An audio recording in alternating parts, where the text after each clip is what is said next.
Raja Israel perang. Apa Pak? Ya, mata kau ke Joshua, mata ke sini. Saul. Oke. Tulis, nomor 1. Hai guys.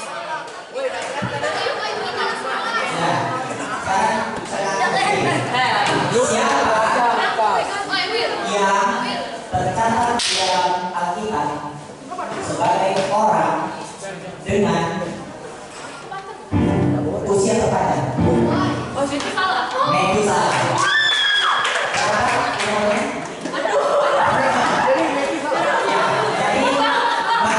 Metusalah.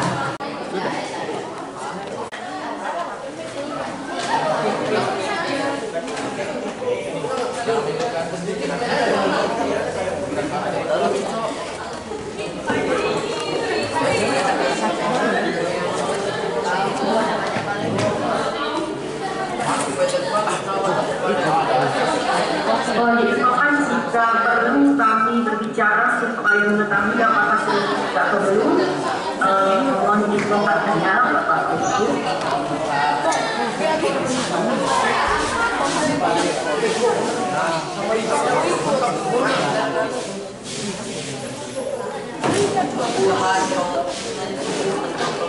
Selamat siang AKBP Palembang.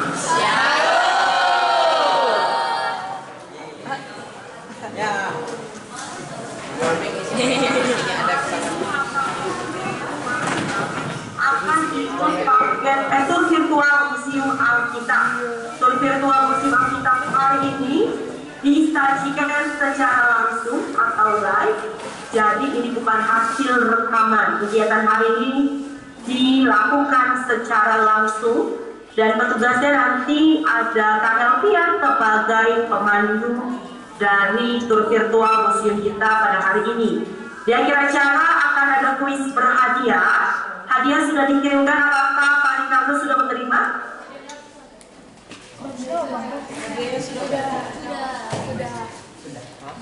Sudah yuk. Pak Ricardo atau mungkin wakil setelah datang dari gereja sudah menerima? Sudah. Kalau sudah join aja di HP kita, jadi bisa cek melalui HP nggak maju. Oke, baiklah kalau begitu virtual hari ini Bapak Ibu langsung disajikan dari Pusat Lembaga Alkitab Indonesia. Gedung kami ada di Jalan Salemba Raya nomor 12 Jakarta Pusat dan museum kami berada di lantai 2, perpustakaannya berada di lantai 3. Jika ada dari teman-teman yang datang ke Jakarta dan ingin mampir ke gedung pusat Lembaga Alkitab Indonesia, kami terbuka Senin sampai Sabtu. Hari libur nasional dan hari Minggu kami tutup. Nanti jika ada yang mau ditanyakan, nanti atau ke Kak Anas sesuai dengan Kak Ricardo yang sudah memiliki kontak Kak Anas. Untuk memulai kegiatan kita hari ini akan pimpin dalam doa. Nanti di akhir acara boleh berdoa gereja untuk menutup kegiatan kita dalam doa. Mari teman-teman terkasih, seluruh hamba Tuhan, kita bersatu di dalam doa. Allah Bapa yang bertata di kerajaan surga, kami bersyukur kepadamu ya Allah, karena kami dapat berjumpa walaupun melalui secara online Tuhan. Tapi kami yakin dan percaya ada berkat Tuhan yang akan kami terima pada hari ini melalui pengetahuan, informasi mengenai sejarah Alkitab dan benda-benda cerita Alkitab yang selama ini hanya kami bisa baca saja, tapi hari ini kami mau lihat Tuhan, karena Lembaga Alkitab Indonesia menyediakan museum Alkitab. Terima kasih Bapak yang baik, kiranya Tuhan pimpin kegiatan kami, mohon pertolongan-Mu ya Tuhan, agar aliran internet atau listrik atau semuanya Tuhan mendatangkan kebaikan sehingga kami dapat sesuatu yang baik tanpa terganggu Tuhan. Terima kasih Bapak yang baik, menyerahkan seluruh kegiatan kami pada hari ini dalam tangan kasih Tuhan. Dalam nama Tuhan Yesus kami berdoa dan mengucap syukur. Haleluya. Amin. Kita akan mendengarkan Mas Lembaga Alkitab Indonesia.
tetap semangat, tetap sehat dan sukacita karena di siang hari ini kita sama-sama berkumpul meskipun kita terhalang jarak dari Palembang, Jakarta, tapi kita bisa berkumpul, bisa bertemu di dalam ruang Zoom ini untuk bersama-sama mengikuti tur virtual Museum Alkitab di siang ini.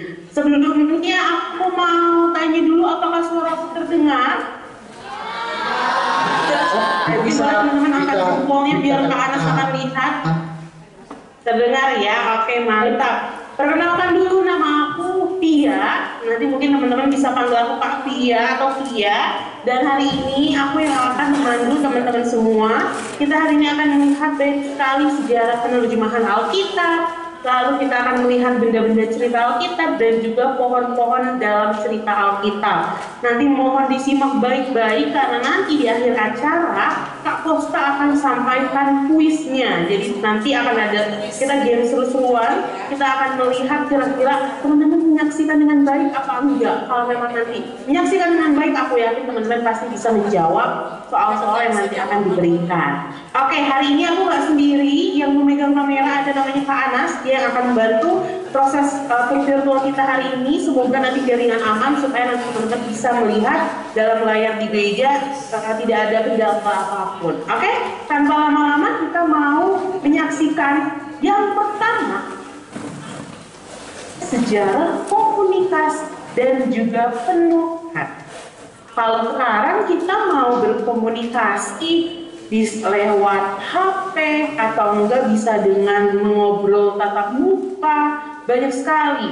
Tapi kalau itu teman-teman, mereka mau menulis, mereka itu masih menggunakan media tulis berupa tanah liat atau clay. Mungkin kalau sekarang anak-anak zaman now gitu ya, main-main clay untuk dibentuk-bentuk dan claynya itu banyak banget warnanya. Tapi kalau dulu clay atau tanah liat itu digunakan ketika masih lembek, mereka tulis pakai huruf paku, baru mereka keringkan. Kalau sudah kering, baru dia keras teman-teman. Dan dulu ini disebutnya tablet tanah liat. Oke, di tanah liat ada media apa lagi sih? Ada satu kertas. Jadi kalau dulu teman-teman, kertas itu terbuatnya dari batang pohon. Namanya itu pohon papirus. Jadi kertasnya itu nggak kertas seputih sekarang yang ada di buku tulis atau kertas HPS. Tapi kertasnya itu kayak masih agak warna coklat, mungkin kayak agak serat-seratnya teman-teman. Jadi karena asli dari batang pohon, makanya dia kertas itu seperti kayak bentuk anyaman yang ada serat-serat batang pohon itu. Kayak gimana sih pohon papirus? Nih ada fotonya. Oke, kalau untuk alat tulis biasanya ada dua nih teman-teman. Pertama ada bambu. Jadi ujungnya itu kayak dilancitin atau diruncingkan. Lalu teman-teman, hewan yang banyak durinya itu hewan apa sih? Betul, hewan landak. Jadi dulu itu duri landak itu digunakan juga untuk menjadi alat tulisnya. Kenapa ini durinya gede banget, panjang banget gitu ya? Karena kalau dulu itu landak liar yang memang biasa tinggal atau habitat di hutan. Untuk tintanya itu mereka masih menggunakan batu-batuan yang mereka tumbuk sampai halus, lalu mereka campur dengan minyak zaitun, barulah dioleskan ke kertasnya. Oke, selanjutnya kita Alkitab dulu itu ditemukan. Jadi kalau dulu teman-teman, Alkitab itu nggak langsung cering. Jadi satu buku yang sekarang kita Latin. Nah, kalau di Latin, teman-teman, ada satu penerjemah yang terkenal. Namanya adalah Hieronymus. Gimana sih Kak Anas tulisan Hieronymusnya? Boleh dibuka nama penerjemahnya. Ini tulisannya itu Hieronymus, bacanya Hieronymus. Lalu di Latin ada satu juga terkenal, namanya adalah Johannes Gutenberg. Yang mana nih orangnya? Nih yang teman-teman lihat sekarang. Jadi Bapak Johannes Gutenberg, dia itu bukan penerjemah, dia adalah penemu mesin cetak pertama. Kalau sekarang mungkin kita kenalnya mesin printer ya. Printernya tuh kayak gini teman-teman, boleh di bagian bawahnya kanan. Nah, jadi dulu mesin cetak atau printernya masih kayak gede dari kayu gitu. Dan Bapak Johannes untuk karya pertamanya, beliau menerbitkan atau mencetak Alkitab yang seperti ini replikanya. Oke, dari Latin kita ke Inggris. Di Inggris banyak nih penerjemah. Boleh dicatat atau dihafal, siapa tahu keluar di kuis berhadiah ya. Pertama ada yang namanya John Wycliffe. Oke, jadi Bapak John Wycliffe ini nerjemahin hanya New Testament atau perjanjian barunya saja. Lalu ada Pak Miles Coverdale, ada juga Douay Rheims. Tapi kalau di Inggris pasti teman-teman pernah dengar Alkitab King James. Kita punya satu lembar asli dari cetakan tahun 1611. Wah, ini udah lama banget ya. Dan ini teman-teman Alkitab King James meskipun sangat terkenal, tapi sebenarnya bukan King James yang menerjemahkannya. King James berarti dia seorang raja. Raja James meminta 47 orang sarjana untuk menerjemahkan Alkitab. Karena saat itu pemerintahannya dipimpin oleh beliau, Alkitabnya disebutnya Alkitab versi King James. Dari Inggris ke Jerman, pasti pernah dengar Martin Luther ya teman-teman ya.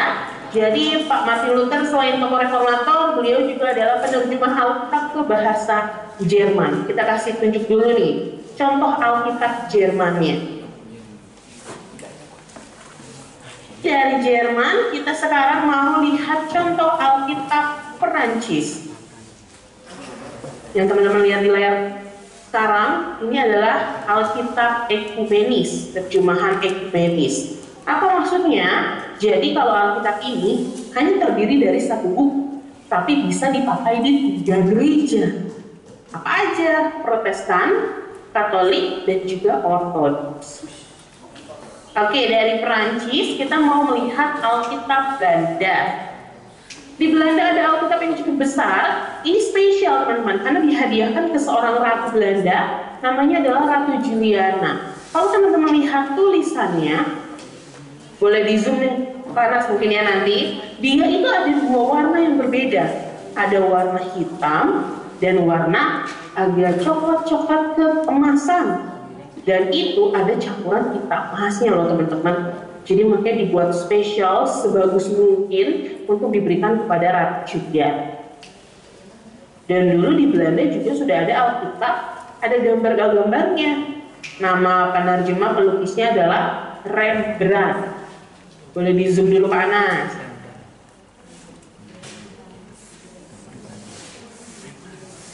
Oke, sekarang kita sudah melihat berbagai macam sejarah Alkitab yang ada di Eropa. Sekarang aku mau ajak teman-teman semua, gak afdol rasanya ya kalau kita nggak tahu sejarah penerjemahan di negara kita sendiri.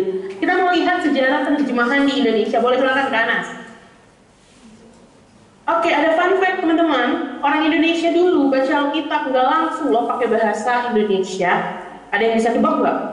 Hah, berarti kalau orang Indonesia dulu tahun 1600-an baca Alkitab pakai bahasa apa ya? Bahasa Melayu. Bener, aku udah dengar nih teman-teman ada yang jawab kayaknya meskipun di mute ya. Jadi kalau orang-orang dulu teman-teman bacanya bahasa Melayu karena di Alkitab terjemahannya teman-teman boleh lihat nih ada dua bahasa atau dua font yang berbeda.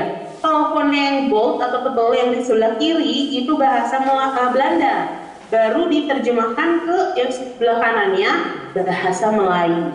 Penerjemahnya siapa namanya? Albert Cornelius Ruil. Tulisannya kayak gimana sih Kak Anas? Boleh tunjukin. Si Bapak Albert Cornelius Ruil.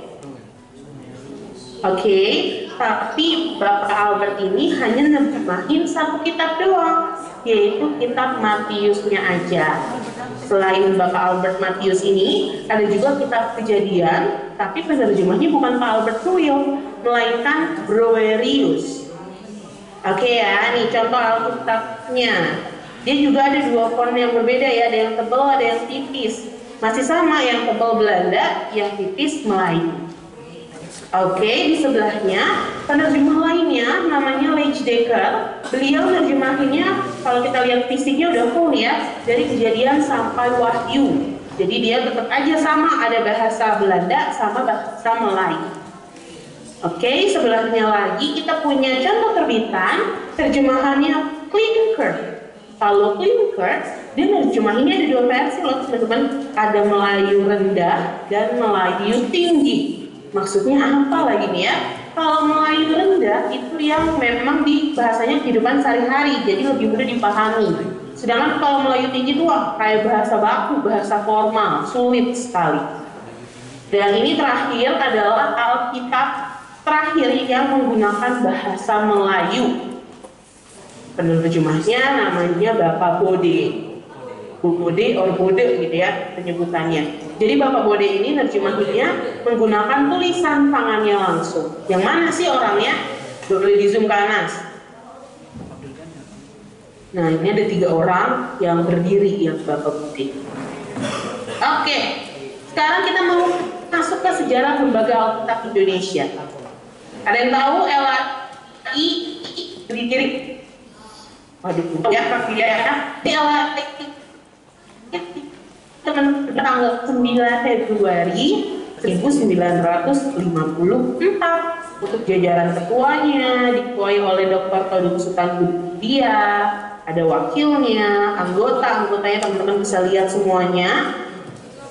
Terus 4 tahun setelah LAI berdiri, tahun 58 tepatnya, ada Alkitab TL, terjemahan lama. Jadi kalau terjemahan lama ini teman-teman masih menggunakan ejaan lama, dan ini memang belum diterjemahkan oleh LAI. Jadi LAI hanya menerbitkan saja.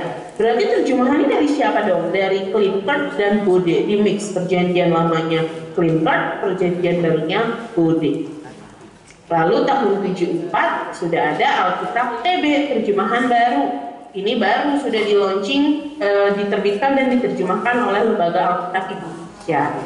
Tapi tahun 2023 kemarin sudah ada Alkitab TB2. Nih, yang di depan aku ini contoh Alkitab mimbarnya. Yang di sebelah sini cover hitam, ini untuk Protestan. Kalau yang covernya merah, ini untuk yang Katolik. Mungkin teman-teman HKBP Palembang udah pakai belum nih Alkitab TB2? Mungkin kalau ada yang udah punya, ada yang belum juga nggak apa-apa. Memang apa sih bedanya Alkitab TB1 dan TB2? Sebenarnya teman-teman, Alkitab TB2 ini memang akan mengganti makna dari Alkitab itu sendiri. Karena di Alkitab TB2 itu memang diterjemahkan itu langsung dari bahasa aslinya, yaitu bahasa Ibrani dan Yunani. Jadi memang arti atau maknanya sama aja. Mungkin perbedaannya adalah di padanan atau tatanan bahasanya. Di tahun 74 dengan tahun 2023 itu sudah beda sekali untuk beberapa bahasa yang sekarang generasi Gen Z, Gen Alpha gitu ya, udah nggak ngerti apa maknanya dari kata tersebut. Contohnya kata ganja mungkin ya, kalau ganja di TB1 artinya balok kayu, sedangkan kalau sekarang ganja kita langsung connect-nya ke narkotika. Jadi udah beda banget, jauh banget artinya ya. Jadi dari balok-balok kayu yang diartikan ganja diganti menjadi tiang-tiang penyangga, atau enggak misalkan kita kalau di bait suci suka memberikan kurban bakaran. Kalau di TB1 kan dibilangin korban bakaran, di TB2 sudah diganti menjadi kurban bakaran. Jadi itu teman-teman, salah dua contoh ya kakak mengenai TB1 dan TB2. Jadi teman-teman sudah tahu. Jadi nanti kalau ada yang tanya, teman-teman sudah bisa menjadi perpanjangan tangan LAI. Kalau ada yang nanya, kamu orang Kristen kok Alkitabnya ada yang Alkitab TB2 sih? Berarti Alkitabnya baru atau gimana nih? Aku nggak ngerti. Jadi teman-teman bisa infokan, Alkitab TB2 ini bukan artinya berbeda, tapi bahasanya saja yang mengalami pemutakhiran atau perbaharuan bahasa. Paham ya? Kita lanjut lagi Kak Anas. Kita mau lihat contoh Alkitab untuk Katolik. Karena LAI juga menerbitkan Alkitab untuk teman-teman yang Katolik. Nama Alkitabnya itu ada tambahannya, yaitu Deuterokanonika. Maksudnya apa nih Deuterokanonika ya? Di antara perjanjian lama dan baru ada beberapa kitab yang memang teman-teman Katolik pakai. Kalau kita yang Protestan sudah tidak pakai. Oke, next kita mau melihat contoh-contoh Alkitab bahasa daerah yang ada di Indonesia. Yuk, seperti yang kita tahu nih teman-teman ya, kalau di Indonesia itu banyak banget bahasanya. Ada 724 bahasa daerah, sedangkan LAI sudah berhasil menerjemahkan 38 bahasa. Waduh, dari 700 baru 38 ya. Kenapa lama banget? Setengahnya aja belum. Karena teman-teman, untuk menerjemahin satu bahasa butuh waktunya 20 sampai 25 tahun. Dan untuk biayanya sendiri itu sebesar 3 sampai 4 miliar rupiah. Jadi nih misalkan ya, contoh di Sumatera. Ini ada kita contoh ke Batak Toba. Alkitab disebutnya itu bukan Alkitab atau Bible, tapi Bibel. Misalkan contohnya lagi karena kita lihat bahasa Pak Dairi, disebutnya itu Lapihen Simbadia. Jadi beda-beda ya. Jadi tiap bahasa covernya aja beda. Gimana dalamnya isi dari Kejadian sampai Wahyu, tentunya itu yang membutuhkan waktu sangat lama. Sekarang aku mau ajak teman-teman semua untuk kita keluar dari sejarah penerjemahan, kita mau melihat benda-benda yang ada di cerita Alkitab. Boleh ditunjukin dulu Kak Enas. Siapa tahu ada yang mau screenshot, boleh di screenshot dulu. Oke, jadi koleksi yang pertama, ini ada yang namanya tempat pengirikan. Kalau sekarang orang Indonesia rasanya kayak belum makan, kalau belum makan nasi gitu ya rasanya ya. Karena kalau misalkan makanan pokok kita itu nasi dari padi. Berbeda dengan orang Israel dulu, makanan pokoknya itu adalah gandum. Jadi tempat pengirikan ini untuk memisahkan bulir gandum dari sekam gandumnya. Biasa akan dibantu dua hewan, bisa kuda, sapi, bisa kerbau, yang memang dua pundaknya itu dipakaikan kayu namanya hook. Jadi fungsinya mereka untuk menginjak si gandumnya. Setelah itu kita mau melihat contoh Alkitab tulis tangan. Waduh, kalau sekarang kayaknya kita punya Alkitab setebal ini males banget kayaknya ya, kita bawa kemana-mana ya. Jadi ini program di LAI, kita mau menerjemahkan Alkitab ke bahasa Dayak. Nah, adalah program Alkitab tulis tangan ini untuk juga membantu proses penerjemahan tersebut. Dan ini yang berpartisipasi gak cuma 1, 10, 100 atau 500 orang, tapi ada kurang lebih 2.872 orang. Ini yang orang dewasa. Ada juga versi anak-anaknya. Yang anak-anak lebih banyak malahan. Ada 6.000 anak-anak. Tebal banget ya. Oke, setelahnya di sebelah kita mau melihat alat-alat musik. Kalau di Indonesia ada yang namanya gendang. Kalau di Timur Tengah ini disebutnya tambur. Hafalin teman-teman, siapa tahu nanti kuis berhadiah Pak Kosta tanyain alat-alat musik. Jadi nanti bisa ya. Pertama tambur, yang kedua gambus. Yang mana gambus nih? Gambus itu dia kayak gitar, bisa dipetik, bisa juga digesek kayak bola. Dari gambus ada napiri. Kalau napiri dia panjang banget, kayak trompet nih. Tuh, panjang banget ya. Setelahnya ada ceracap. Kalau ceracap kecil banget, boleh di zoom kanan. Nah, ceracap itu teman-teman, dia cuma bisa dipakai di 1 jari. Kalau di TB2 diganti jadi simbal. Oke, dari ceracap ada yang ikonik banget di Alkitab yaitu sangkakala. Kalau dengar sangkakala kita ingat kisah Wahyu ya. Jadi sangkakala ini ada 2 versi. Ada yang besar, ada yang kecil. Bedanya dari tanduk hewannya. Yang kecil dari berdata, yang besar seperti antek. Satu ada seruling atau mismar. Oke. Nah, dia semacam serulingnya. Ada fungsi dan kalau ingat nggak tahu pemain alat musik apa? Betul, kecapi. Dia mirip-mirip juga kayak gambus tadi ya. Bisa dipetik. Oke, terus ada alat musik ringan, ada sistrum. Nah, sistrum yang di depan sini ini dan tamborin. Waduh, tamborin sekarang gulepong bentuknya ya, tapi betul-betul ikan bahkan mungkin daun juga. Sekarang kita mau lihat benda yang memang biasanya ada di kelompok. Yang paling dulu di panas, yang di sekarang ada 2 lomba. 2 lomba ingat nggak teman-teman di bawah nama siapa? Nabi Musa, isinya itu perintah Allah. 2 lomba ini dipakai dalam kotak hewan mas yang namanya tabut perjanjian. Tentunya tabut perjanjian ini hanya replika ya, karena mungkin besarnya gede banget sampai bisa memuat 3 benda di dalamnya. Apa aja bendanya? Replika kecilnya. Yang pertama 2 log batu, yang kedua ada buli-buli roti mana, yang ketiga ada tongkat karun yang bertunas. Hafalkan. Coba kita ulang lagi deh. Sabut perjanjian ada 3 benda apa aja? 2 log batu. Terus betul buli-buli roti mana dan tongkat harun yang bertunas. Terus teman-teman ada tutupnya. Tutup itu ada 2 malaikat, sayapnya tuh kayak nutup, kayak apa ya, menumpuk, disebutnya kerub atau kerubin. Oke, ini tutup dari tabut perjanjian.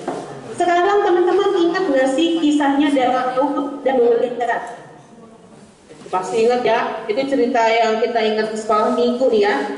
Nah, teman-teman ingat nggak alat yang dipakai di Daud untuk mengalahkan Goliat? Oke, kalau ditanya ingat Daud enggak, tapi ingat nggak alat yang dipakainya? Coba apa kira-kira? Teman-teman jawab ya itu secara barengan ya satu apa? Tapi pasti langsung bisa jawab dalam hati masing-masing gitu ya. Pasti banyak yang jawab ketapel. Betul nggak nih? Betul dong. Aku tahu banyak yang jawabnya ketapel. Tapi sebenarnya ketapel itu belum benar. Karena di Alkitab itu B2 gak pernah Daud dikatakan mengalahkan Goliat pakai ketapel. Kalau ketapel ada gagalnya, ada karetnya, ditarik mental ya batunya ya. Ditarik Daud itu dia tentu diputar atau lebih berlebar. Namanya ada batu sih ya.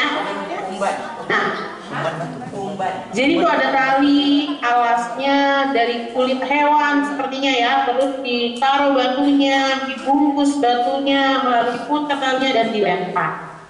Jadi nanti next time kalau ada anaknya semua ingat kisah Daud, ingat alat yang dipakai Daud, ingat namanya adalah umban dan batu. Aduh, cara ngerti gimana sih Pak Fia? Susah banget kayaknya namanya. Ingat aja rambut putih, uban, tambahin M setelah U jadinya umban dan batu. Oke, sekarang kita melihat cemilan. Ada cemilan di sini, ada kacang tanah, kismis, kurma. Kayaknya di Indonesia juga ada ya. Kita geser yang ada kisah-kisah menariknya di Alkitab nih. Ada yang namanya kacang merah. Kacang merah, siapa sih di Alkitab yang makan kacang merah? Yang suka banget, saking sukanya dia menukar hak kesulungannya dengan adiknya. Betul, yaitu Esau. Esau suka makan kacang merahnya yang seperti ini teman-teman. Namanya itu red lentils. Oke, dari kacang merah di sebelahnya ada belalang. Kalau belalang, di Alkitab siapa ya yang makan belalang? Betul, Yohanes Pembaptis. Jadi teman-teman, belalang di sana itu dua, ada belalang hewan, ada belalang pohon. Jadi kita nggak si Yohanes Pembaptis makan hewan atau belalang pohon. Tapi kan teman-teman udah sering melihat serangga belalang. Sekarang teman-teman juga sudah melihat buah dari pohon belalang. Oke, di depannya ada yang namanya biji sesawi. Kalau dengar biji sesawi, kita langsung ingat tentang perumpamaan. Kalau kita punya iman sebesar biji sesawi, kita bisa memindahkan gunung. Biji sesawi itu satu butir yang teman-teman kecil banget. Mungkin bahkan di satu butirnya, kalau dibuka adalah butiran-butiran yang lebih kecilan. Oke, sekarang kita mau berkaitan Tuhan Yesus kayu salib. Ingat teman-teman, bukit apa yang dipakai Tuhan Yesus salibkan? Bukit Golgota atau tempat bukit berkorak gitu ya. Jadi sebelum Tuhan Yesus sampai di kalau sering bilang Yesus sekali ya, kenapa akan setuju pada ya dicambuk menggunakan cambuk penyaliban Romawi yang ujungnya itu teman-teman banyak banget duri-duri kecilnya. Bayangin lah ya, kalau durinya ditancepin ke kulit terus ditarik lagi dipukulin, nah wah belum sampai sih kepala Yesus dipakaikan mahkota duri seperti ini gambarannya. Lalu tangan kaki Yesus dipakaikan paku. Pakunya panjang 13 sampai 17 cm. Merinding ya kalau misalkan kita mengingat lagi ya. Jadi jangan sia-siakan penderitaan Yesus teman-teman ya. Jadi dia akan yang baik. Yesus kita menjadi anak-anaknya yang baik-baik. Oke, sekarang kita mau melihat seperti politik atau zaman dulu. Boleh dikasih lihat ke atas? Teman-teman, kalau dulu biasanya memang berupa poin-poin. Yang kita punya poin di sini ada cerita ikonik lagi nih ya. Murid Yesus yang menjual Yesus.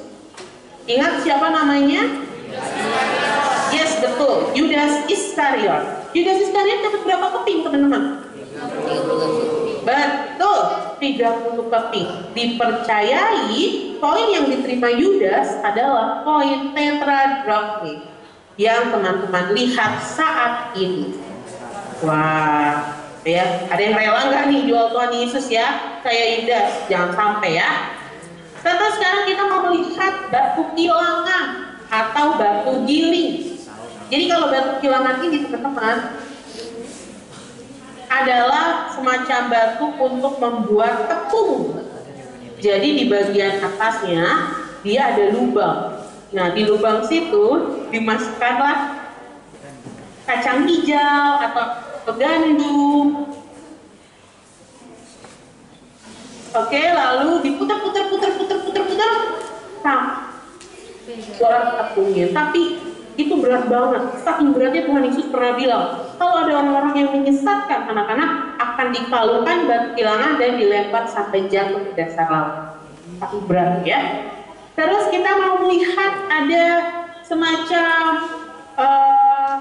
apa ya ini ya dibilangnya gereja zaman dulu mungkin ya, karena dulu kalau umat mau beribadah itu namanya bukan gereja tapi bait suci. Tapi yang teman-teman lihat sekarang ini itu namanya kemah suci atau tabernakel. Jadi teman-teman kalau kemah suci tentunya namanya aja kemah, berarti masih tenda, masih suka nomaden berpindah-pindah.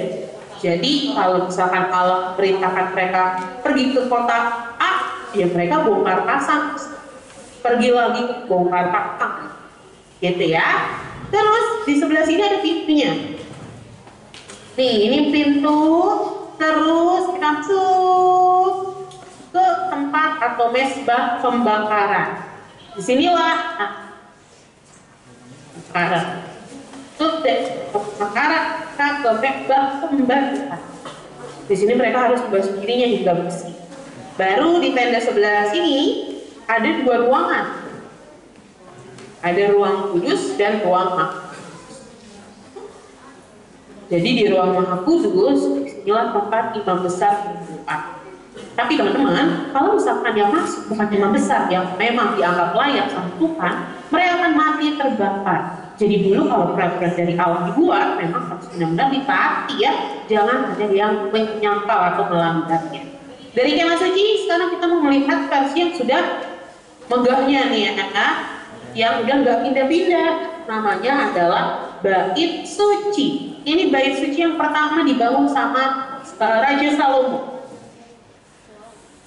Jadi kalau Salomo membangun ini, padahal tadinya bukan Salomo yang ditunjuk sama Allah, melainkan papahnya Salomo, yaitu Daud. Tapi karena Daud suka berperang, Daud suka membunuh lawan-lawannya, Allah menganggap pembangunan bait suci ini gak patut dibangun sama orang yang tangannya berlumuran darah.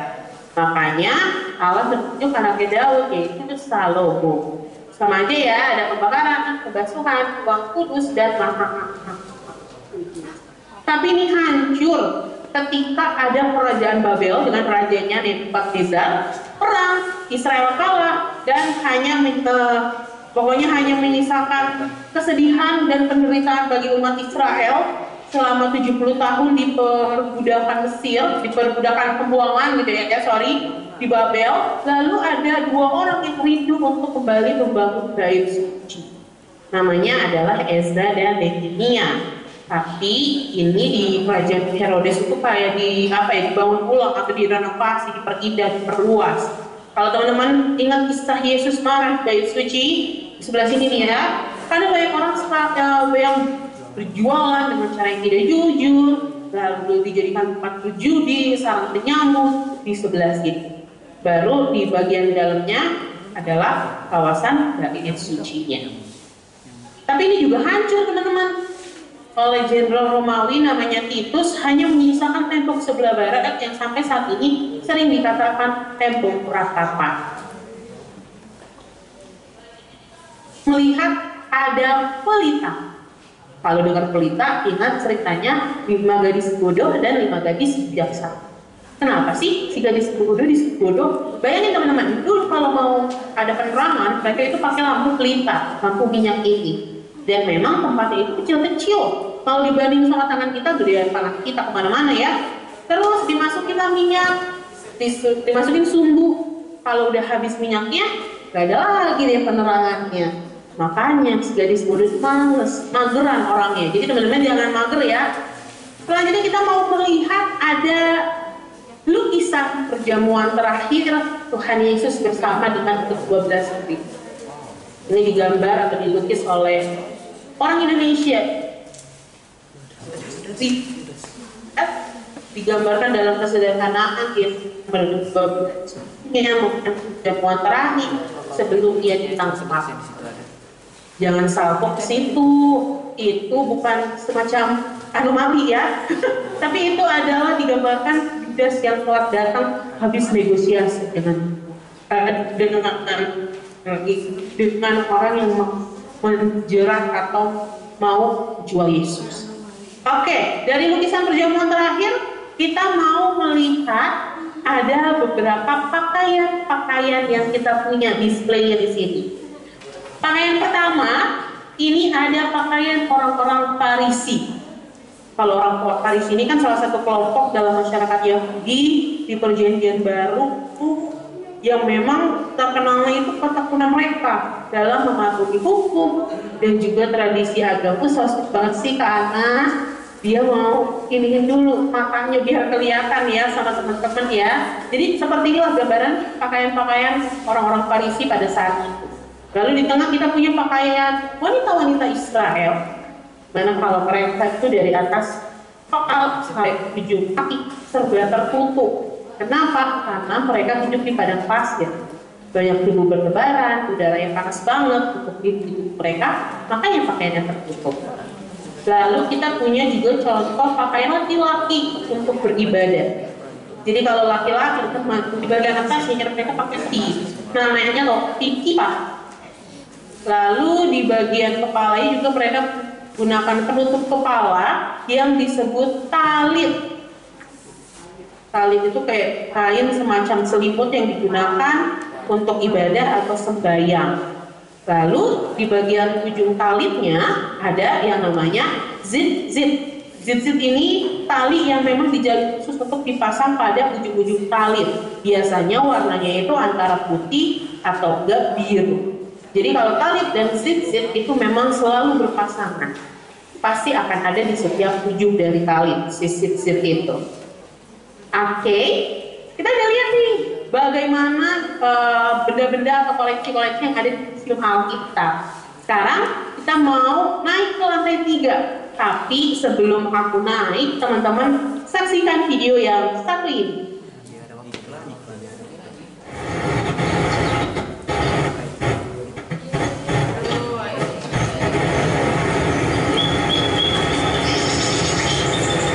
Sepoi-sepoi pantai menyibak wajahku. Aku terkagum oleh dua mobil yang menghampiriku terpaling pun 15 ini. Hati yang gelisah menjadi damai. Seperti embun pagi yang menguap oleh terik mentari. Di sudut rumah di kampung kecil Merasi Timur, secercah harapan telah membuat kami tersenyum kembali. Untuk menumbuhkan tunas deretan kering di sini lewat buku hitam tua yang hari ini kami dapat. Alkitab kami menyebutnya. Kebetulan jemaat kami timbang bahas adalah bisa disebut rata-rata jemaat baru, Kristen baru. Karena awalnya desa Timbang Bahar ini banyak beragama Hindu Kehalikan. Oleh sebab itu, jemaat Alkitab Indonesia sangat penting sekali memberikan bantuan kepada jemaat di sini. Kami ucapkan terima kasih banyak agar jemaat yang baru di tempat ini bisa memahami, bisa belajar tentang pentingnya firman Tuhan.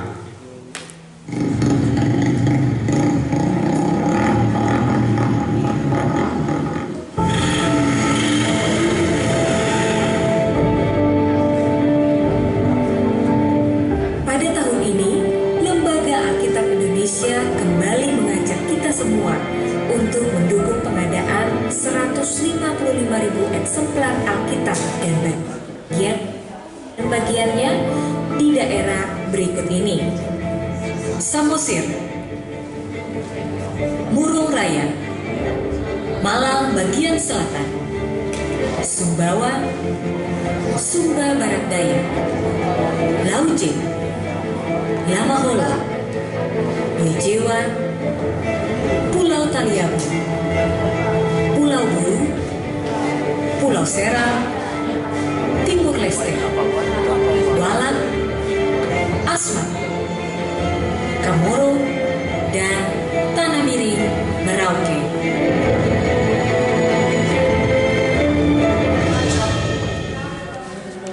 Saya sebagai hamba Tuhan atau gembala merasa bersyukur sekali karena selama ini kami sangat sukar dan sulit untuk memiliki yang namanya Alkitab.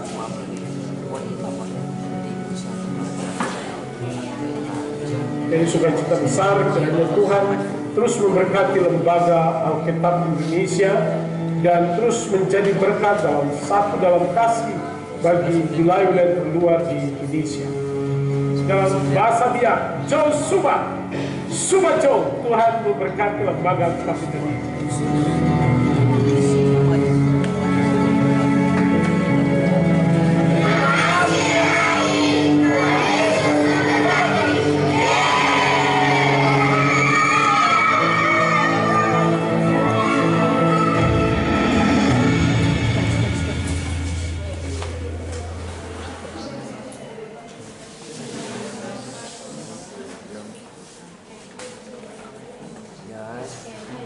Oke, baik teman-teman, kita kembali lagi. Tapi sekarang aku udah nggak di museum, melainkan aku di ruang outdoornya Perpustakaan Lembaga Alkitab Indonesia.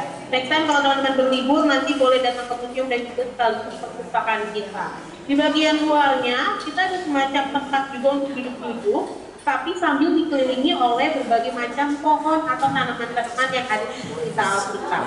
Oke, boleh ke Anas, ke aku aja sorotnya. Oke, baik teman-teman, pohon pertama ada persis di sebelah aku. Ini namanya pohon zaitun. Oke, kalau pohon zaitun ini teman-teman ingat kisahnya Nabi Nuh. Ketika dia dibahtera, dia minta tolong kepada berbagai burung untuk melihat kondisi air bah atau banjirnya masih deras apa enggak. Pertama Nabi Nuh minta tolong ke gagak. Si gagak balik ke bahtera karena air bahnya masih deras sekali. Lalu yang kedua dibantu sama burung merpati. Merpati dia terbang, tapi dia balik ke bahtera sambil membawa pucuk daun pohon zaitun yang paling atas. Itu sebagai penanda kalau si banjir atau air bahnya itu udah mulai turun. Lalu yang terakhir merpati lagi terbang sama Nabi Nuh tapi tidak balik lagi ke bahtera. Karena apa? Air bahnya sudah tidak ada. Jadi burung-burung sudah bisa terbang dengan bebas. Lalu di sini ada yang namanya pohon ara. Kalau pohon ara ada 3 cerita yang paling terkenal di Alkitab. Pertama ada seorang yang mungkin dia posturnya agak pendek karena dia mau melihat Tuhan Yesus. Banyak sekali orang dia panjat pohon ara ini. Namanya adalah Zacchaeus. Lalu selain Zacchaeus ada misalnya Tuhan Yesus ketika pohon tidak berbuah, maka dia mengutuk pohon ara ini. Dan yang ketiga tentang pohon ara adalah Adam dan Hawa. Ketika mereka makan dari buah, mereka makan buah dari pohon yang dilarang Tuhan, mereka sadar kalau mereka tidak. Untuk menutupi bagian tubuhnya, mereka menggunakan daun pohon ara. Kita dari pohon ara. Sekarang aku mau ajak teman-teman semua melihat pohon papirus. Tadi kita lihat pohon papirus itu bagian yang udah jadi kertasnya ya. Jadi kalau kertas papirus itu dibuatnya dari kayak gini teman-teman. Batang-batang pohonnya. Mau pamer juga, oke ya. Jadi batang pohon disilang-silang bagian tipis-tipis lalu dijadikan kertas. Dari papirus kita mau melihat ada pohon kurma. Kalau sekarang kita biasanya makan buahnya, ini pohonnya teman-teman. Meskipun daunnya berduri ujungnya, tapi kalau pohon kurma ini bahasa Ibrani itu adalah samar. Dan pohon kurma ini kalau di Alkitab menggambarkan segala kebaikan, kecantikan, kebijaksanaan. Pokoknya deh yang baik-baik dilambangkan dengan pohon kurma. Selanjutnya kita mau melihat pohon mahkota duri. Tadi kita sudah melihat contoh replika dari mahkota duri yang dipakai Tuhan Yesus ya. Sekarang kita mau melihat bagaimana sih duri-durinya, pohonnya. Ini kita beneran punya teman-teman. Kalau bahasa Latinnya gitu ya, pohon mahkota duri itu adalah Paliurus pina Christi. Dan pohon ini banyak durinya atau banyak tumbuh duri itu di bagian dahannya. Dan memang dahan pohon ini kayak agak lentur. Oleh karena itu kalau dirangkai menjadi mahkota duri untuk hukuman bagi orang-orang. Padahal orang itu sudah berdosa tapi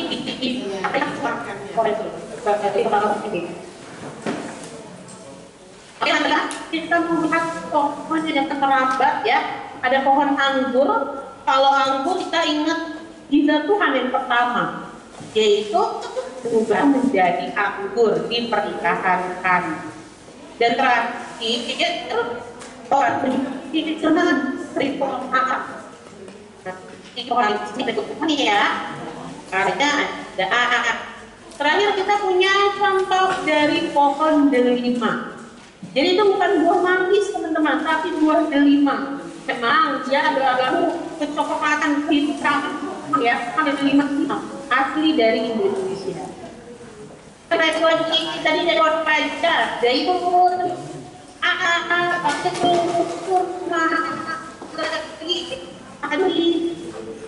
anggur dan juga dari aku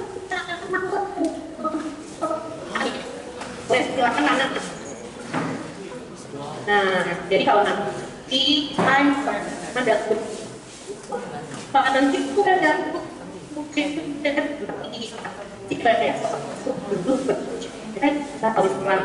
harus ada kerjaan ya untuk kakak-kakak pendamping, boleh banget juga di sini sambil WFH, bukan WFH sih ya, WFL, Work from Library gitu ya. Jadi boleh banget sih kalau misalkan mau cari buku tentang tafsiran Alkitab, tentang buku-buku itu ada.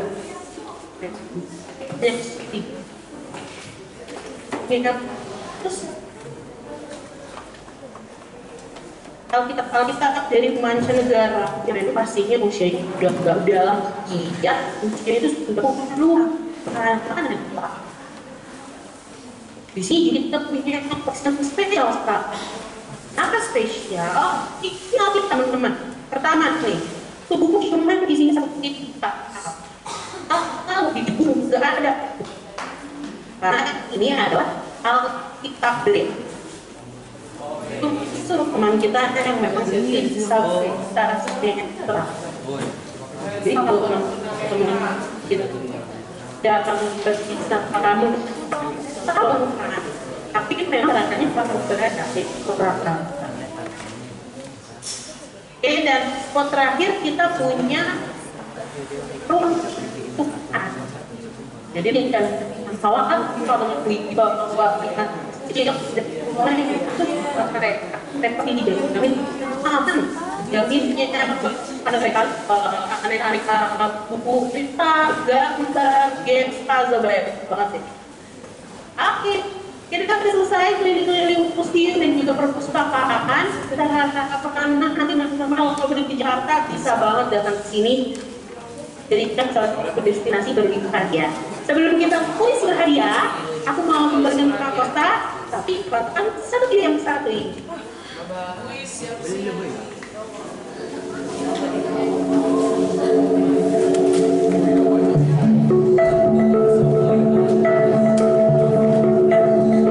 Percetakan Lembaga Alkitab Indonesia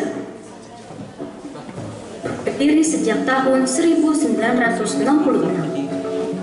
Percetakan LAI mencetak Alkitab dan bagian-bagiannya untuk memenuhi kebutuhan gereja-gereja dan umat Kristiani di Indonesia. Percetakan LAI juga mencetak Alkitab pesanan lembaga-lembaga Alkitab negara tetangga.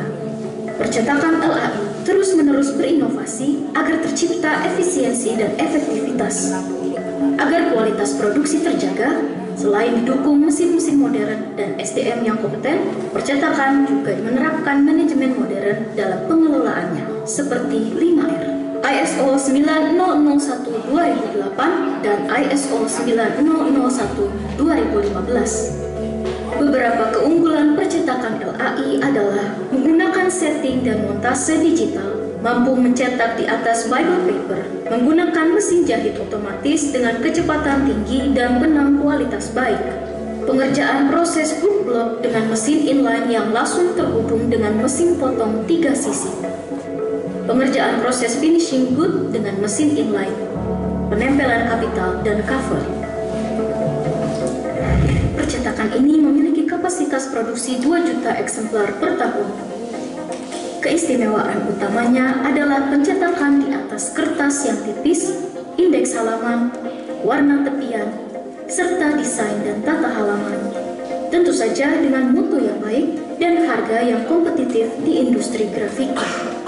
Proses produksi meliputi typesetting dan desain grafis, pembuatan plate menggunakan computer to conventional plate, mencetak di atas kertas tipis dengan mesin cetak gulungan berkecepatan tinggi, proses cetak dengan mesin warna lembaran, proses komplit karton cetak menggunakan mesin otomatis dengan 24 stasiun kerja, penjahitan buku dengan mesin berkecepatan tinggi, pengerjaan punggung buku dengan mesin lem punggung buku, proses potong bersih bookblok terkoneksi dengan mesin proses pengerjaan punggung buku, proses bulat punggung buku, penempelan kapital, dan cover. Proses wrapping atau shrink buku menggunakan mesin otomatis dengan kecepatan tinggi. Dengan kemampuan teknologi yang dimiliki dan didukung kemampuan SDM yang kompeten, ada beberapa prestasi yang diperoleh, seperti memperoleh sertifikat dari MURI untuk Alkitab terbesar yang saat ini ditempatkan di Gedung Pusat Alkitab LAI di Jakarta, mencetak Alkitab berwarna dengan menggunakan mesin Ghost Community. Dengan semua keunggulan dan prestasi tersebut, percetakan LAI siap mendukung penyebaran firman Tuhan sampai ujung dunia.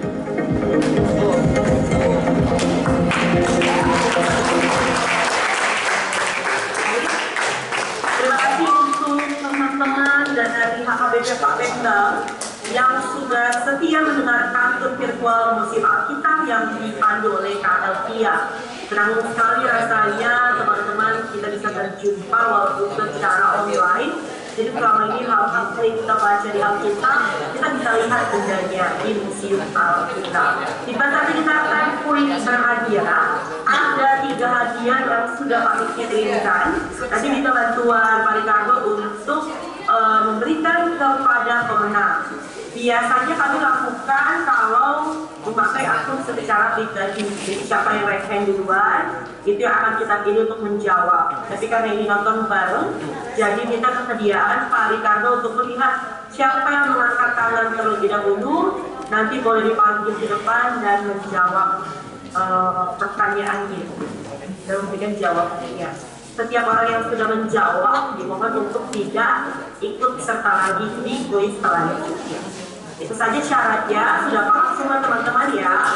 Dimohon tidak melihat catatan juga, jadi kita pakai daya ingat kita saja. Oke, baiklah. Kalau begitu, pertanyaan pertama, siap-siap teman-teman. Sebutkan alat yang digunakan Daud mengalahkan Goliat. Siapa Pak yang mengatakan Goliat?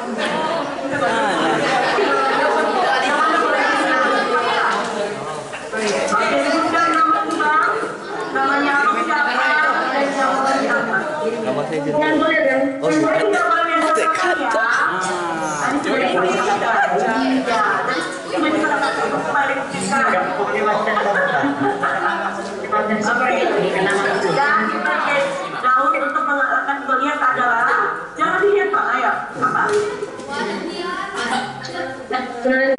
Menerima Bapak yang baik, kiranya melalui pengetahuan yang baru yang kami terima, iman kami juga semakin bertumbuh karena kami melihat, karena kami semakin tahu bagaimana sejarah perjalanan kitab suci itu boleh ada di tangan kami hingga saat ini, dan kami semakin mencintai kitab suci Tuhan, dan kami selalu mengingat bahwa kitab suci Tuhan adalah petunjuk dan pedoman dalam kehidupan kami. Kami berdoa Tuhan secara khusus untuk Lembaga Alkitab Indonesia. Engkau yang memberkati setiap orang yang mempersembahkan hidup mereka untuk mengambil bagian dalam pelayanan di LAI. Engkau memberikan sukacita, kesehatan, dan hikmat yang daripada Tuhan agar mereka boleh melakukan apapun yang menjadi tugas mereka sesuai dengan apa yang Tuhan kehendaki. Bapak yang baik, kami juga berdoa untuk anak-anak pra-remaja, kiranya Engkau memberikan mereka Tuhan hati yang terus merindukan Engkau melalui firman Tuhan yang selalu mereka ingin dengarkan dan selalu ingin mereka baca. Bapak yang baik, biarlah kami semua boleh bertumbuh dengan baik dan benar akan pengenalan Yesus Kristus. Di dalam nama-Mu kami berdoa, terimalah Tuhan doa kami ini. Damai sejahtera Tuhan kiranya senantiasa bersama dengan kami. Anugerah dari Tuhan kita Yesus Kristus, kasih setia dari Allah Bapa serta persekutuan Roh Kudus, itulah yang menyertai kita sekalian hari ini sampai selama-lamanya. Amin. Terima kasih pemirsa doanya. Terima kasih semuanya, Tuhan Yesus memberkati. Salam Alkitab untuk semua. Shalom.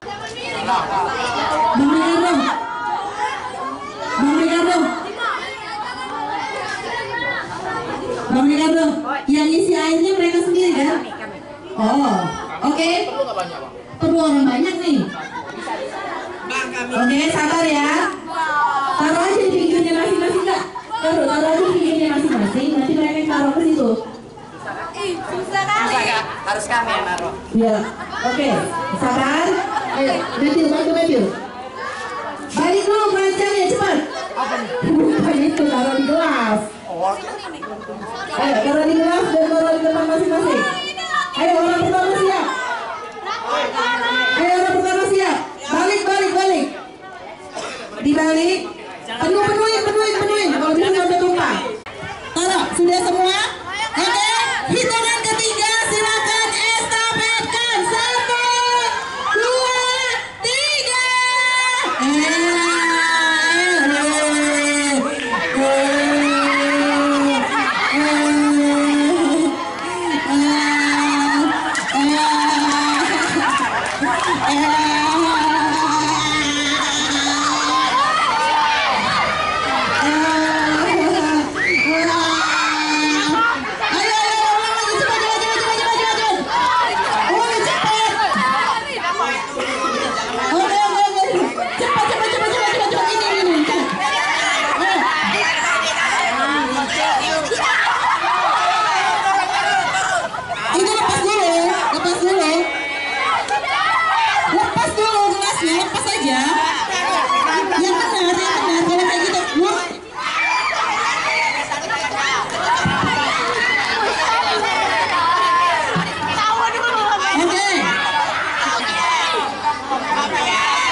Engkau yang telah membuat aku mengalami banyak kesusahan dan malapetaka. Engkau akan menghidupkan aku kembali, dan dari samudera raya bumi Engkau akan menaikkan aku kembali.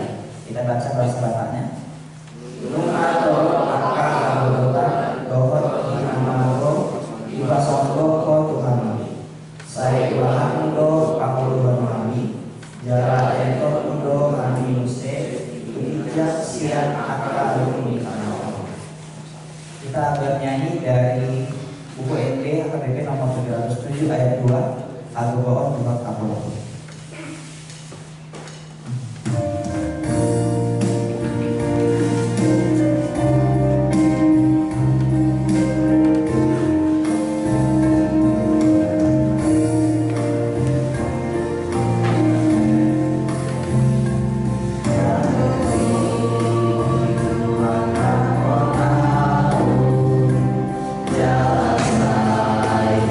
Subah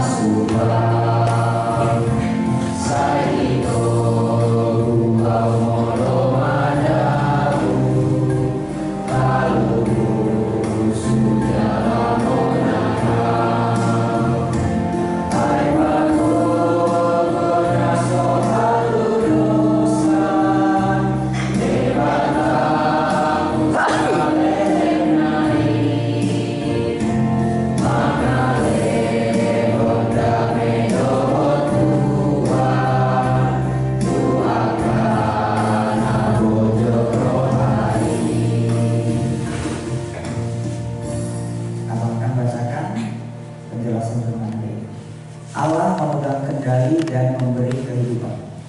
Mazmur 71 ayat 20 menggambarkan sebuah kenyataan hidup yang tidak bisa dihindari oleh siapapun, yaitu mengalami kesusahan dan malapetaka.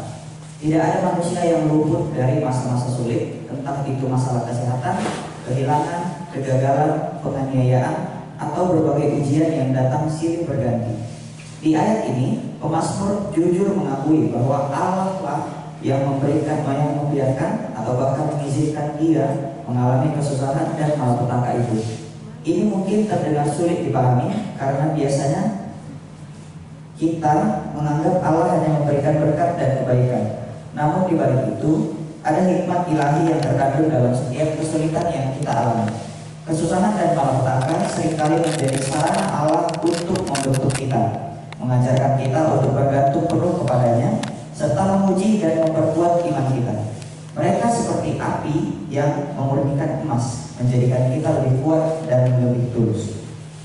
Walaupun mengalami banyak kesusahan, pemazmur tidak berhenti berharap dan percaya. Ia mengaku bahwa Allah mengirimkan aku kembali dan membawaku keluar dari dalam jurang yang dalam. Ini adalah gambaran nyata tentang pertolongan dan pemulihan yang hanya bisa dilakukan oleh Allah.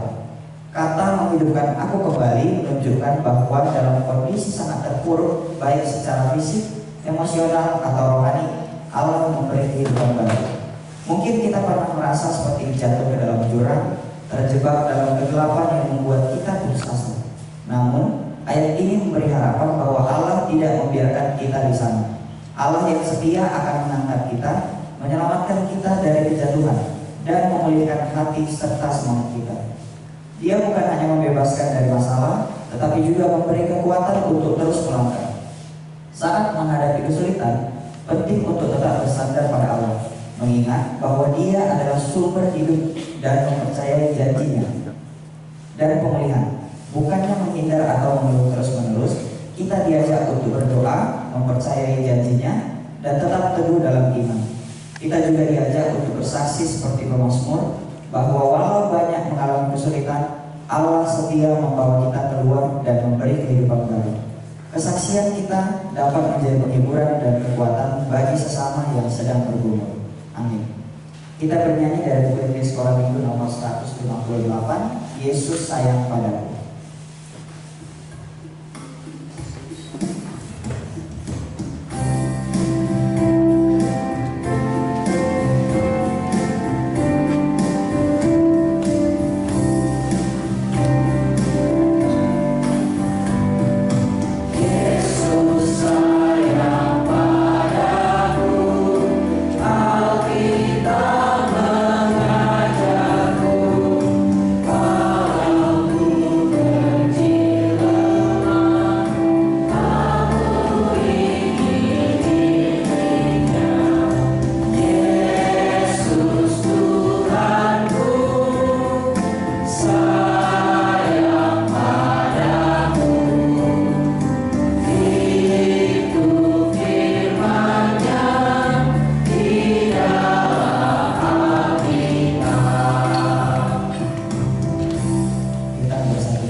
Dadah guys, dadah guys. Wih, malah ngobrol lama anjing. Dadah.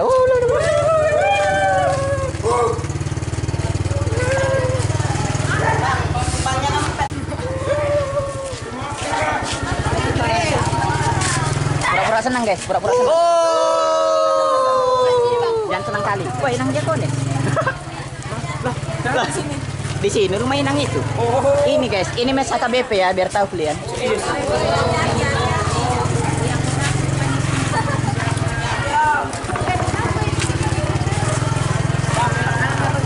Kiri. Gas. Kalau kanan pempek noni. Wih.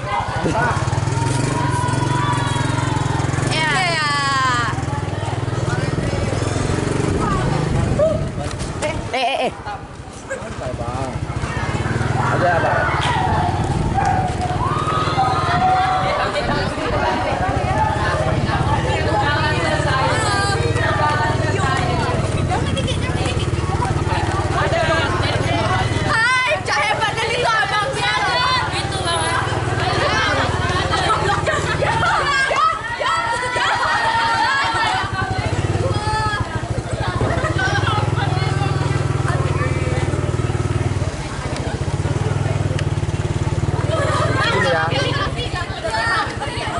Ayo lanjut terus larinya.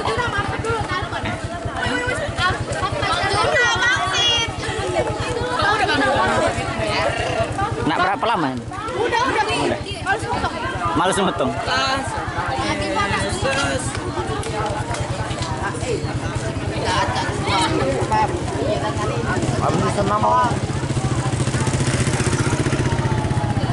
Pinggir dek. Pinggir lagi, woi.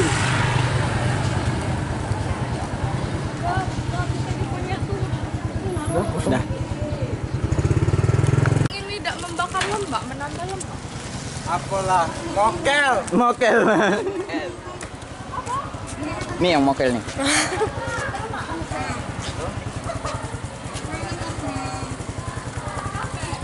Yo, dapat.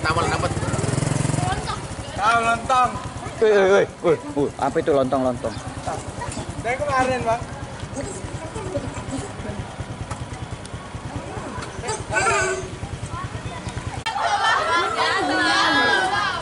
Nanti diperiksa dulu ya.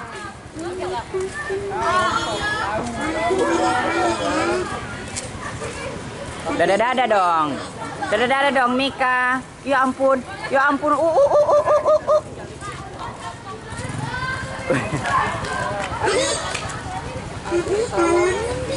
Ada itu.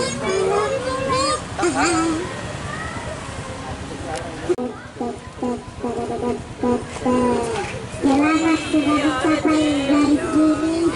Semoga Tuhan memberkati. Pura-pura semangat dong.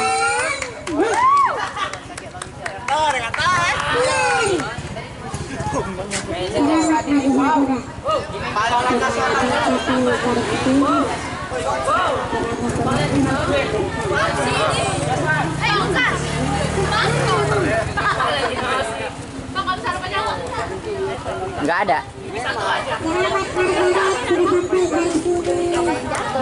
Iya.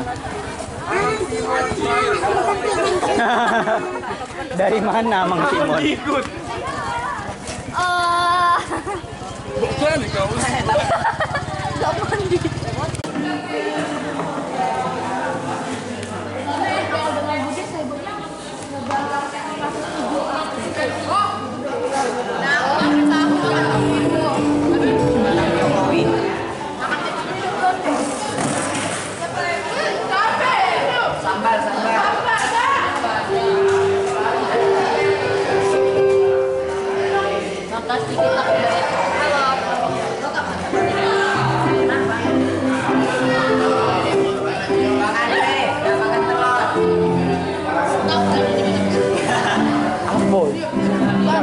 Nggak makan telur.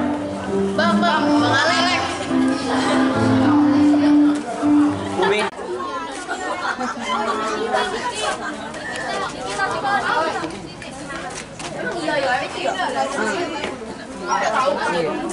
Ini Abel tuh yang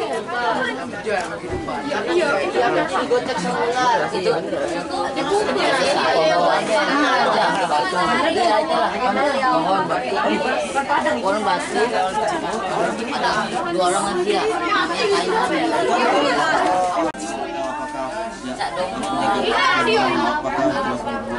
Ini Indonesia yang berteriak. Oh iya. Ada nasi bukan? Ini dari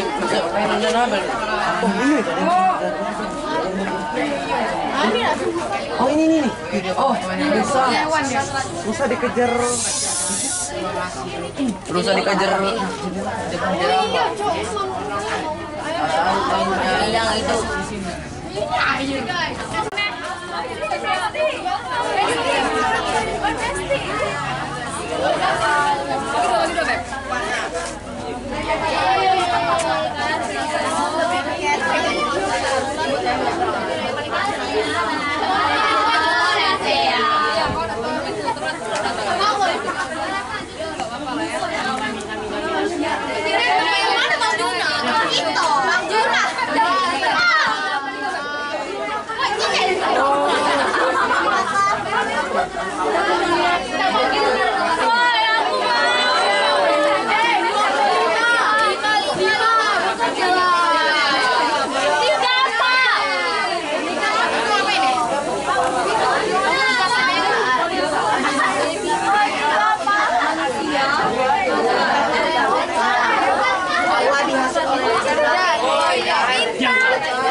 Lanjut, 3 daripada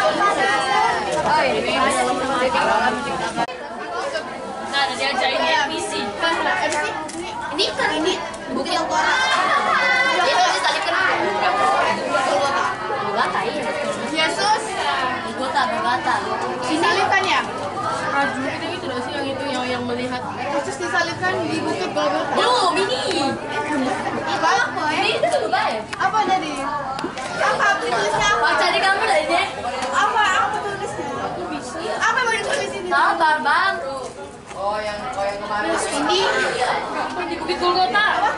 Di Golgota. Yesus di bukit Golgota. Yesus disalibkan di bukit Golgota. Ini apa ya? Yang itu loh yang melihat Yesus disalibkan. Terus dia akhirnya kayak siap rasanya. Iya, kayak aku kayak tulis bayar. tulis gitu. Enggak, kita ringkas dulu. Ini contoh ini kan orang prajurit salib kan ini. Nah, motornya terjatuh. Kemana? Ya ini jatuh. Yang jatuh itu ya berarti. Jatuh ke berapa kali? Pokoknya Yesus jatuh kesekian kalinya. Oh ini nah. Oh ini 3 orang yang maju nyari lingkungan.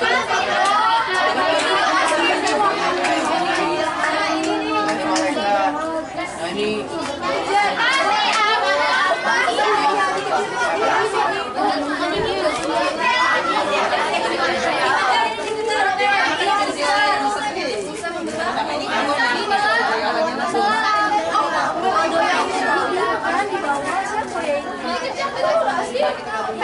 ini anak siapa sih?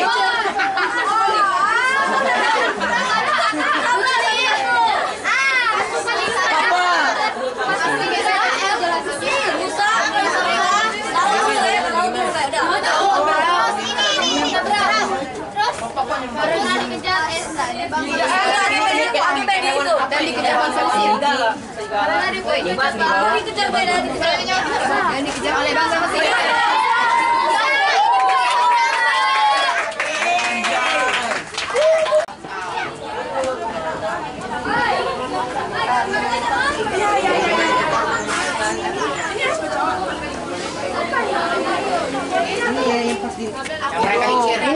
Ini lambangin aku ini. Mereka belanja.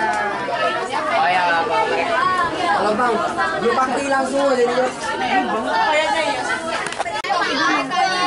Saya benar kok. Saya dulu kali. Kambing. Karena dia marah, karena saya sambung. Sabar,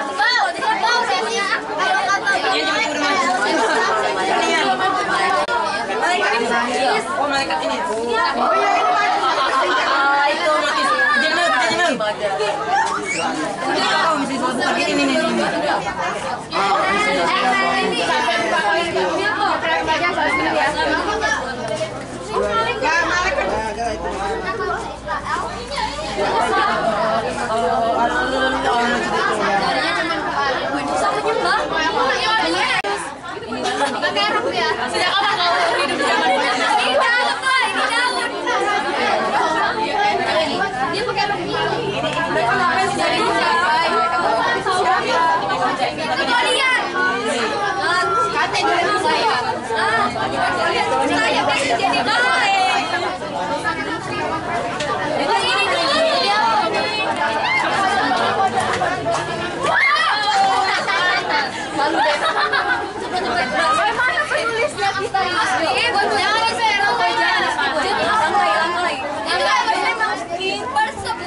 Skip dulu, itu kan belum tahu.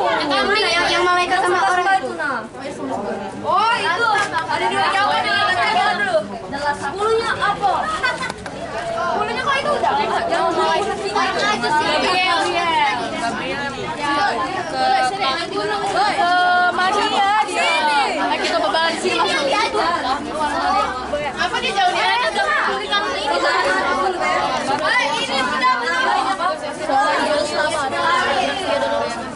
Ada di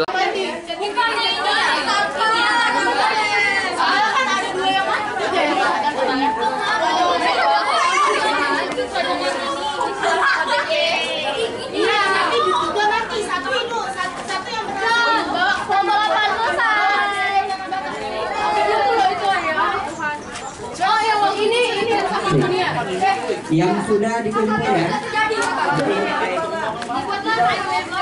Apa ada ide?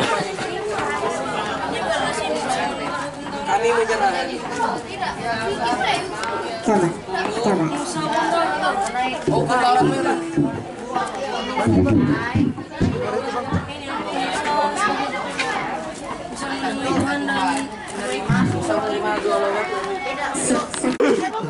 Ya, Allah berfirman, Allah mengatakan kalau melihat semua bumi masih gelap dan masih kosong. Jadi ini adalah kisah penciptaan. Betul. Lanjut. Oke. Nah, lanjut kedua, ini datang si iblis, yaitu dalam rupa ular menggoda manusia, maka manusia jadi jatuh dalam dosa. Benar jika benar, tidak. Manusia jatuh dalam dosa.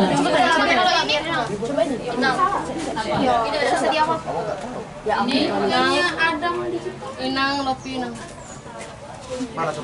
Ini penciptaan, iya. Lihat, ini kisah penciptaan semuanya. Bukan dosa. Nah, ini penciptaan semuanya. Apa? Buah yang diberikan Allah dari pohon sembarang Allah. Iya, manusia jatuh dalam dosa. Benar. Lanjut, lihat yang sambil dilihat. Nah, karena manusia taat untuk gagal untuk menaati Allah, maka Allah menghukum mereka. Iya benar. Menghukum ini Hawa, dia akan kesakitan melahirkan. Ini Adam akan capek untuk mencari nafkah. Ini ular akan dengan perutnya dia berjalan. Jadi mereka diusir dari Taman Eden. Berarti yang ketiga adalah hukuman kepada manusia atau diusir dari Taman Eden. Oke?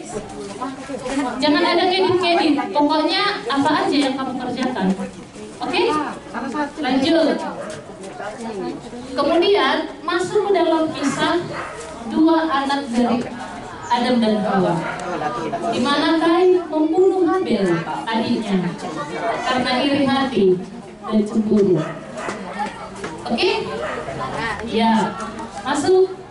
Ini adalah Nuh, iya benar. Ini bahtera Nuh yang selamat hanya 8 orang dan juga dimasukkan ke dalamnya hewan-hewan. Maksudnya Inang gini, gak harus seperti yang Inang sampaikan semuanya, tapi kisahnya memang benar, kamu sepakati ya. Oke, masuk. Tadi Nuh ya. Oke. Ini depan. Ya kamu sekelompok. Sampai depan, belakang.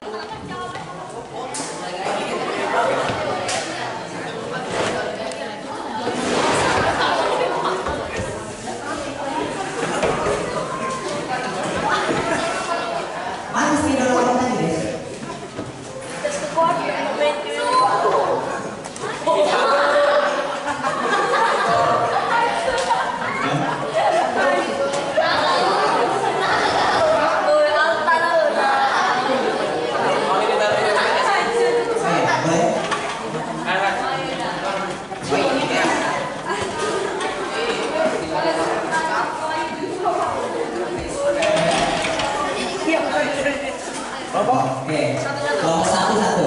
Berapa sekarang? Satu. Guys, oke, respect ya.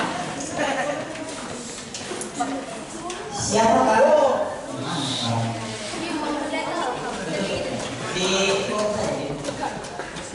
Oke. Jelas ya.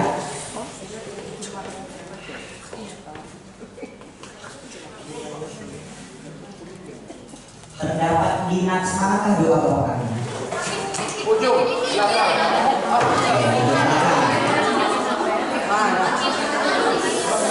Oke, tunggu ya. Berarti aku perlu satu naskah ya. Kenapa banyak kehilangan barangnya?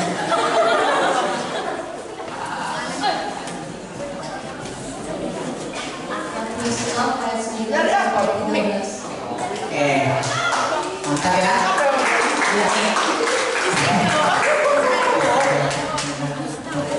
Satu. Ya ini ya, yang mau menjawab ya, bobeknya. Selanjutnya ya, sudah dua kelompok yang dapat skor. Willy, tadi itu ya? Yang mana? Kelompok 8 ya. Bangga dengan kelompok. Kemanakah Yunus diutus Allah?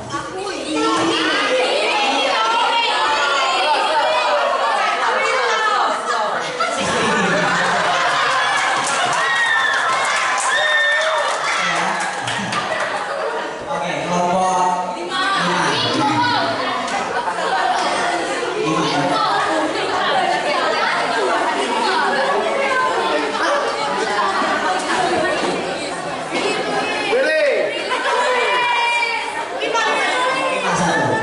Oke, sekarang ini tunjuk satu orang anggota tiap kelompok. Nanti tiap soal akan ganti yang maju terus. Untuk main di sini. Langsung saja Kael. Ayo, Beban. ketuanya aja duluan.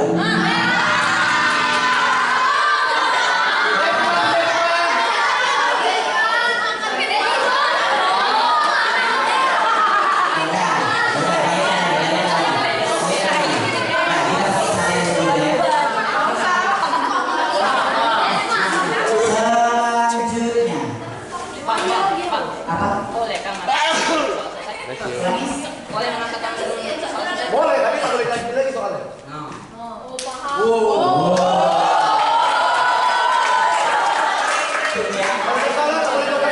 Izin yang mulia, bagaimana pendapat jaksa?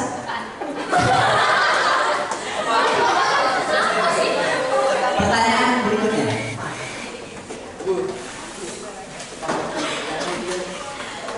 Di mana Bang Alex menyembunyikan handphone si Desmond? Aku.